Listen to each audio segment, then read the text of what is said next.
ខ្ញុំមិនចង់រាយរាប់ប្រាប់ពីក្តីឈឺចាប់មិនចង់ឲ្យអ្នកមកសោកសៅមុនពេលដែលខ្ញុំស្លាប់ខ្ញុំសូមបរិយាយថ្វាយចេញជាអក្ខរាចិត្តខ្ញុំឈឺផ្សាជីវិតមានតែបញ្ហាគ្រួសារបាត់បង់ទាំងស្នេហាមនុស្សដែលអោបជាប់ទ្រូងបែរបបោទៅតាមបន្លាបាត់សំលេងបាត់ដំណឹងក៏បាត់ឆឹងតែខ្ញុំបាត់អ្វីទាំងអស់នេះតាំងពីពេលណា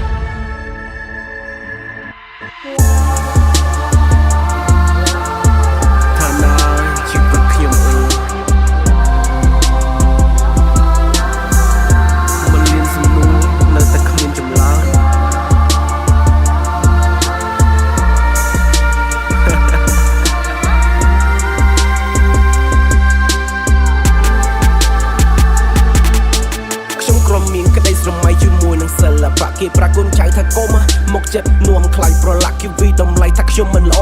គេទាញបន្ទុកមកដាក់ខ្ញុំគ្រាន់មានការងារមួយខំប្រឹងដើម្បីប្រាក់ខំប្រឹងណាស់បែកញើសឡើងសរស័កញើសចូលភ្នែកឡើងចង់ខ្វាក់ប្រឹងព្រោះដើម្បីគ្រួសារសុថាអ្នកណាមួយមិនប្រឹងដើម្បីគ្រួសារសុថាអ្នកណាមើលអ្នកណាការនៅរៀនគ្មានលុយចាយពេញដៃខ្លួនតូចតែមួយតែមានពុកព្រួយជាមួយនឹងក្តីស្រមៃស៊ូណាស់ព្រោះគ្រួសារយើងក្របើខ្ញុំមិនខំតាអ្នកណានេះឲ្យអង្គព្រោះតែយើងក្រញាតមិនសូវរាប់គេមិនចាំឈ្មោះទោះគ្រោះយើងក្បែរងាប់ការចំនួនបបយើង3អ្នកគេក្របថាណាហើយជីវិតយើងវាអភ័ព្វនៅក្នុងភ្នែកគេខ្ញុំជាមនុស្សដែលមិនល្អ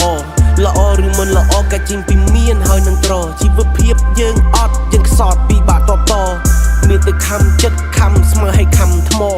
យើងខ្សោយខ្លាចជាតួកំប្លែងនៅក្នុងសង្គមអ្នកមានទេពកោសលបាត់បង់ឆន្ទៈជាមួយនឹងពាក្យរិះគន់ពួកគេក្រុមមានកំណត់មួយចង់ឲ្យក្តីស្រមៃខ្លាចជាការពិតដោយសារសម្ដីមិនឆ្លងការគិតឲ្យសោបមិនគ្នាប្រៃជាងងងឹតហើយ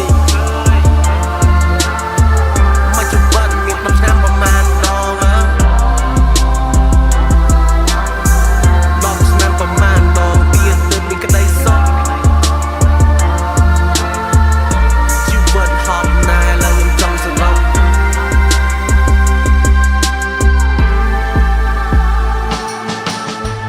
ជាពីស្នេហាខ្ញុំមិនដឹងថាអធិប្បាយបែបណាបណ្ដោយតាំងពីវេលាបើជាកម្មពីខ្ញុំលែងចង់ប្រាថ្នាបើគ្មានសេចក្តីស្មោះត្រង់វាតម្រង់បង្កើតជាបញ្ហាកុំមានគំនិតចង់រៀបការបើអ្នកមិនទាន់ឲ្យតម្រូវការព្រោះស្រឡាញ់ពេកស្ទើរកាំងបេះដូងពេកដេកខ្ញុំអោបក្រសោពេកខ្ញុំលែងខ្វល់ពីអំរែកខ្ញុំករ៉ូណាពេកបានមកត្រូវតឹងភ្នែកខ្ញុំមេត្តាធម៌ពេកខ្ញុំមើលមិនស្គាល់ពួកវែក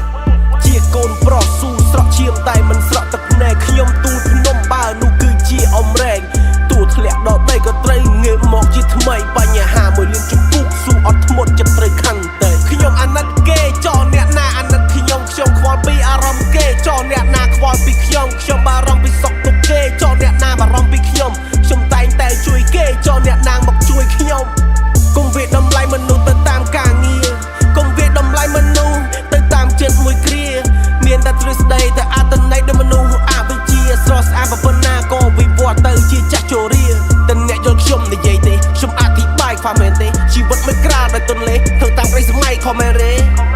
អ្នកណាក៏ដូចជាអ្នកណាទុកបត់ពិសោធន៍ប៉ុណ្ណាស៊ូប៉ុណ្ណាក៏ប្រឹងតែដើម្បីដុល្លារហើយ